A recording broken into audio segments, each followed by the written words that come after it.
I'm personally very excited to know more about the story of you launching a product, which is a weekend project for you on Product Hunt and becoming number one product of the day. So that is making me excited for what we're going to talk today is about A, what are the plans for the future, and B, what are 2 or 3 lessons in this entire exercise for you personally that you would want to carry forward. Oh yeah. So next steps, possibly we'll kind of look at how how do we make the product a lot more useful for its users.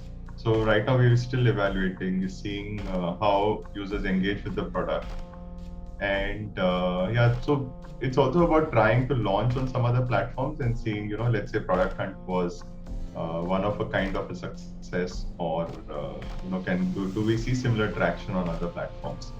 The overall idea is also to kind of learn how to distribute let's say a SaaS kind of a product, because that will also kind of add to a lot of learnings that I can go and take back to my workplace.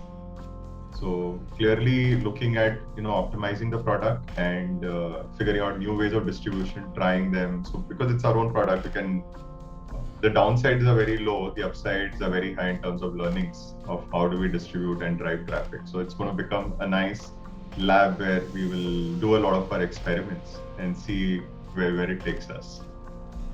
And the big lessons. Okay, so only one lesson is just figure out how to kind of exercise your shipping muscle. Just go and deliver, start making something.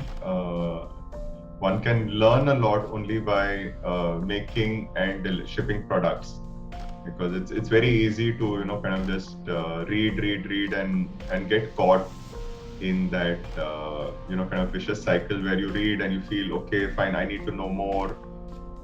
Nothing like it. You have a problem, typically pick up a problem. Like I have learned, it makes so much sense to pick up a problem that one faces and one has seen other, let's say, a peer's face, and try and attack it. So then you already have a likely user base of around 8-10 people. So build a product for yourself and folks who you can reach out to for your testing, and see what happens. Learn some MVP code, MVP tools, low code, no code tools, and ship a lot of products. One product will work, right? Yep. So idea is to develop that building, kind of hone that building muscle and shipping muscle, and keep on doing that again and again and again. Building muscle. That's my learning.